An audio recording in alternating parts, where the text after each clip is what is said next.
Hello and welcome to your twin flame reading for the Divine Masculine and the Divine Feminine and your current union energy going on between twin flames. And today I have the Moonology Oracle by Yasmin Boland, and I also have an Eternal Crystals Oracle card by Jade Sky. And yeah, I feel like there is a theme of going on of like revisiting. I don't know if I want to say revisiting the past, but that's an easy way to put it, because we only really live in the present, but you know what I mean, right? And like really being able to see in a new, polished, eternal way whatever it is that you have already created by serving, giving, and loving in specific areas of your life, and in your life purpose, or even in relationships that turned out to not be your twin flame, whether or not you knew that at the time, whether or not you knew what a twin flame was. And of course, other relationships too in your life that are not romantic in nature, like family, friends, colleagues, clients, all these things. But the point is that like whatever love is there is always with you. It doesn't go anywhere. So you never need to like miss anything or be like, feel like you need to go backwards. You're always moving in the direction of love. You can't really stop that from happening. You can experience yourself kind of making a different choice, but you'll be led back either way. So you might as well go with the flow, right? And choose to vibe up and choose to vibe into harmonious union and deeper harmonious union and into perfect union. And a part of that process, very well, it's like really at the core as well as your life purpose, because that's within your soul design. So the clearer that you get on that and what it is that you're eternally giving through every experience that you've gone through and everything that you do, and how that builds upon itself and or just takes you deeper to the essence of who you are, is valuable. So, don't discard that. A little moth flying around again. I think there was one last night too. I don't know if it's the same moth I didn't catch. Well, anyways, being drawn to the light, right? And making sure that you are going towards the light in a way that feels good to you, like you're not burning yourself, but you are choosing, what it is that you're attracted to, and moving towards that good feeling, and not being afraid to shift gears if that is what is needed, and knowing that it's still just taking you deeper into the same place. And humbling yourself is really important in this process too, because it actually allows you to call in greater abundance. So that is another thing to keep in mind, and just go deeper with, and I'm not saying you don't know how to humble yourself, but it's a good reminder, I think, to really have that. And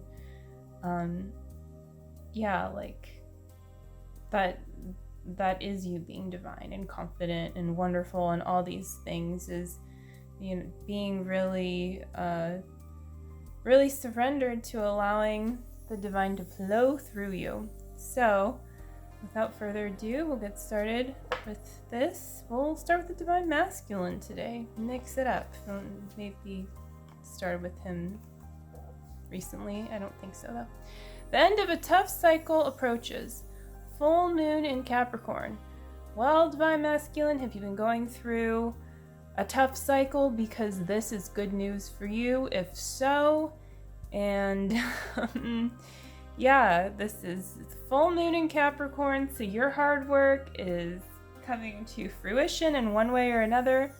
And that, of course, is a very good thing, right? So it's just safe to take a deep breath in and out, and recognize yourself. Recognize how you are serving the world through what you're doing, and that even if you haven't been like outwardly serving that much, even you just choosing to move through the energy that you're moving through in your life, whatever it is a really positive and healing thing, not just for you, but for everyone. Anyone who witnesses your journey, even in a small way, you're impacting, all of life just by like being in it, by being alive, being one with consciousness. And that's really commendable that you would choose that on any level, and keep choosing that, and keep receiving encouragement and encouraging yourself, and know that you're fully supported in bringing your desires to fruition. And so this is also just one step, right? Like this end of this tough cycle, well, there may be other cycles ahead that are tough in other ways, and yet they'll always be easier in the real truth of it, when you're just choosing to align and heal, because with that you're bringing all of those aligned places within, all of that love and peace, all that love and peace, seriously though, with you, no matter what it is that you're moving through. So you're going to move through stuff a lot more efficiently that way. So whatever it is that that this is speaking to for you, or for your divine masculine, if you're the divine feminine, is really taking you deeper into peace. Like, it's not just like, oh, thank God that's over. I mean, you're really getting something out of this. So there's abundance here to be had, but a part of that is recognizing that, and recognizing yourself for what you're doing and what you're choosing that is good, that is you following the good feeling and choosing to align with your highest self in every way that you can at this time. And you can always ask the divine, like, is there anything else I can do right now? Is there anything I'm not seeing? Or, like, whatever question, if there's something there, don't be afraid to ask. Don't be afraid to get clear, and don't be afraid of what it is that you are called to do. Because you can always work through that, and you can always do what you're called to do. You wouldn't be called to do it otherwise. So, just keep going, and looks like a very positive card of encouragement. And the Divine Feminine's card, got another earthy card here. The new moon, prosperity lies ahead. These are both very much like, okay, just, we're just about there. So, there's prosperity ahead, but that doesn't mean that, okay, cool, prosperity's ahead, so I'm just going to chill out for a little bit now, because that is a Taurus thing, right? But at the same time, it does perhaps mean chill out. And what I mean is going deeper into work and play being one thing, and healing that. And so what I noticed for myself before, but also recently, even more so on a deeper level, an awareness moment, is that the deeper you go with hard work, so to speak, or grounding into your true purpose, then you're going to see the balance of that. And the other side of that is like your play, your what you do that is integral with your work, that is also the playing side of it. And these things aren't separate.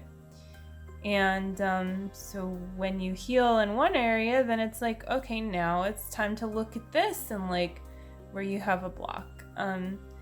And so there's something here about not mistaking laziness for play one way or the other. So you can always just, again, like kind of ask yourself, ask the divine, like, is this in my highest interest to be doing this right now? And feel into it. And Shilia, in one of the Church of Union sermons, if you happen to be following those and well, I'll look at the timestamp. I can link it above, and I guess I haven't put that as a featured channel, so I can add it to my featured channels too. But in any case, yeah, she talks about transitioning activities and how one way that you can know when it's time to transition is when something starts to feel kind of heavy, you know? I mean, yeah, sometimes like you want to finish something up. Sometimes just trying to do that last little thing is going to be so much easier. So it really depends, and it does take mastery to kind of get clear, and you can use logic too. Like, well, do I need to get this done right now? Would this really help a lot? Like, what's going on here? And, you know, as you explore and you get clear within yourself about your own process of how you like to transition and do activities, which may change and evolve and probably will, but still, like, getting clear with right where you're at is going to equal the maximum amount of prosperity probably, and enjoyment and all the good things. And the also, I mean, you know, prosperity because you're able to give. So it allows you to give from that place when you're not feeling weighed down in one way or another. So, yeah, but again, still making time for play, making time even if that means chilling to you. Yeah, just make sure it isn't a heavy energy, that it's really like an energy that feels like you're giving back to yourself.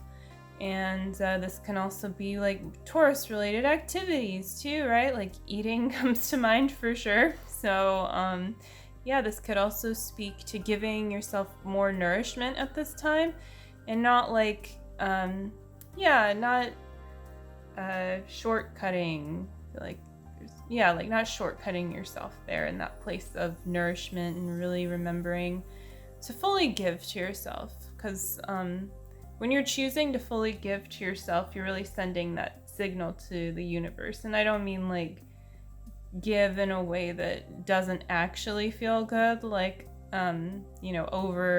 overdoing it or overspending or whatever. And you know, you can overspend even if you have plenty to spend. It's just about balance, and a lot of it is about what feels good, right? Like, you don't always know if you're gonna eat all the fruit that you buy, but you can get clearer and clearer every week that you go to the store for that season. Or, you know, maybe like depending on what the availability is and all these factors that you take in, you know, at the grocery store. And you just get clear on like what is the best kind of fruit for me, what amount, you know. And you can't, like, of course, be overly upset at yourself if some of your fruit doesn't make it, you know, you don't eat it in time or whatever.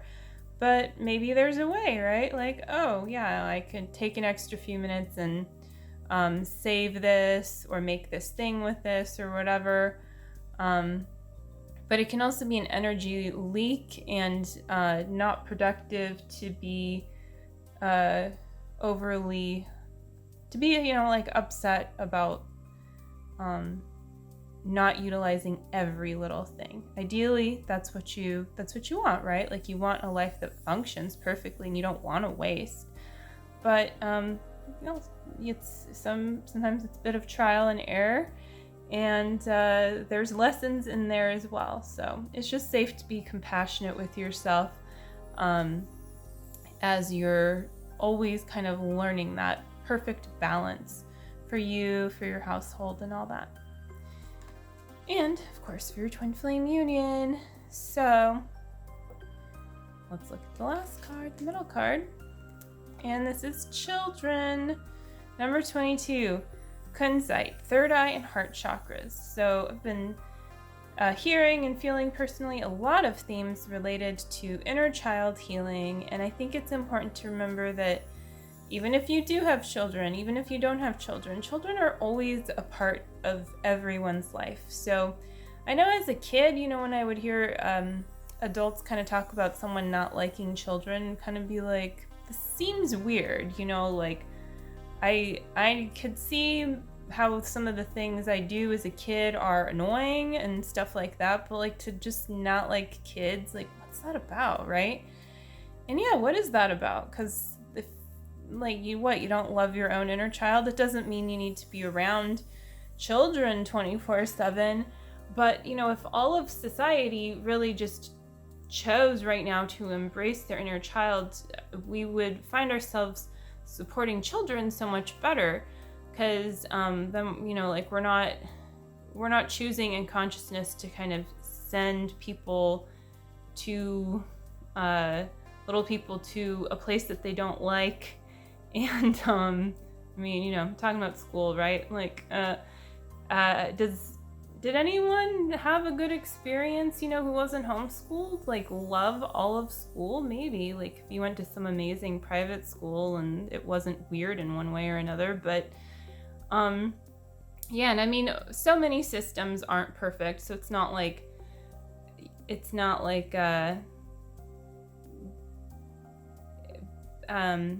you can't criticize other systems as well.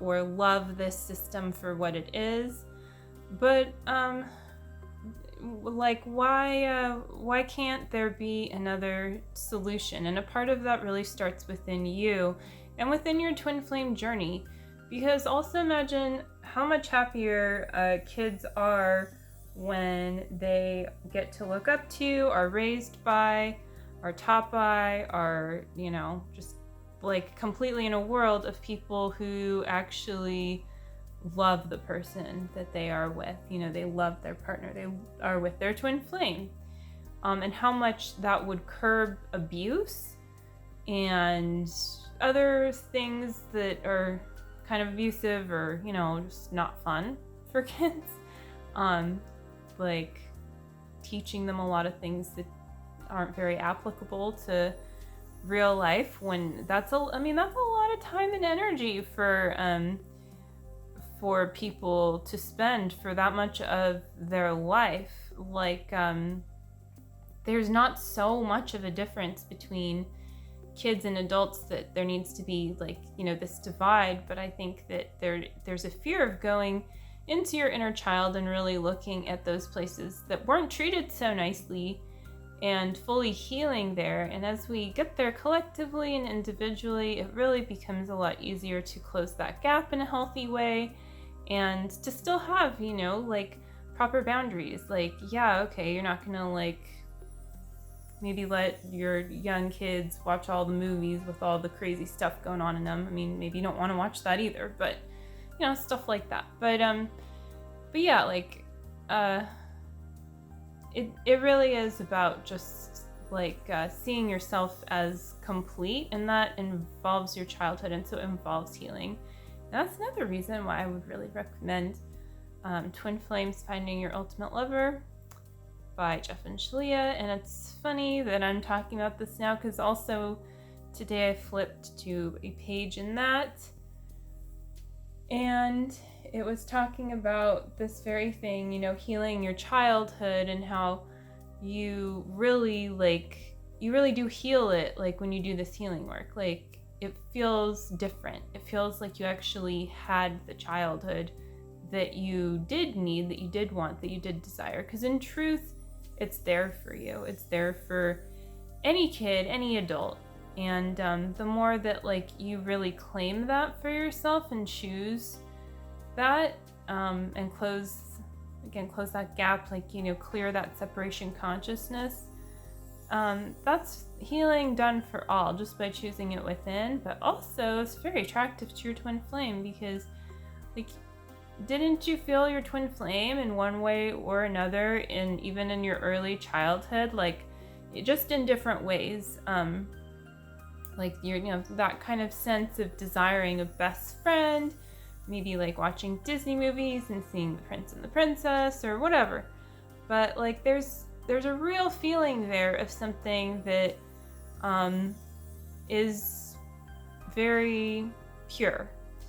And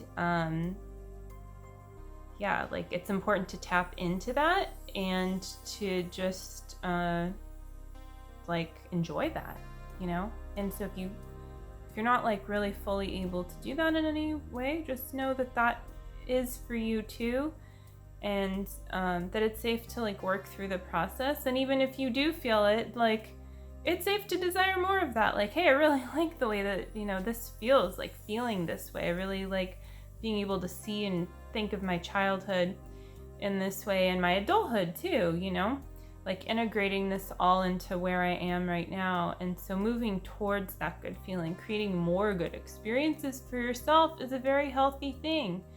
And so this is also clearing poverty consciousness too. You know, an idea that like as a kid, if there was ever anything that you couldn't have, you know, that you thought you couldn't have, that you couldn't be, or whatever, you know, you couldn't do this or that. Yeah, it's safe to make a new choice there and to give all of that to yourself. And it all starts with the feeling and with the choice. And then it's much easier for these like opportunities and this and that to just like naturally flow on into your life. I mean, it doesn't mean just like, you know, sit on your couch all day and just expect things to flow. Like, I don't know, that wouldn't make any sense, right? Although you may have days where you sit on your couch more. But yeah, so this just, this feels like really good, really like core healing card. And it's number 22, you know, so it's all about that union, 2-2, and it's also the third eye and heart chakras, so I think that's interesting. And I feel like this stone is sometimes used too for like, you know, head related issues. So yeah, it's just safe to release that pressure off of your third eye and also off of your heart, and really like allow things in these places to like allow energy, I mean, to expand and contract naturally and in a way that feels good to you. And yeah, that's gonna help you just like get clearer there and really, again, let that energy flow properly. So that feels like a good place to conclude today's reading. And again, check out the links below. Have my reading services, and I offer a divine masculine and divine feminine reading on my website, 5-card reading that, you know, it's going really well. I really love doing it, and I've gotten very good reviews, and so there's a bit of a sale on that right now, probably for the next week. I haven't quite decided, but if you want to claim yours, then I will put the link specifically for that below as well. And definitely like, share, subscribe, and I will see you again tomorrow. Have a wonderful end of your week. Yeah. All right. Take care. Bye.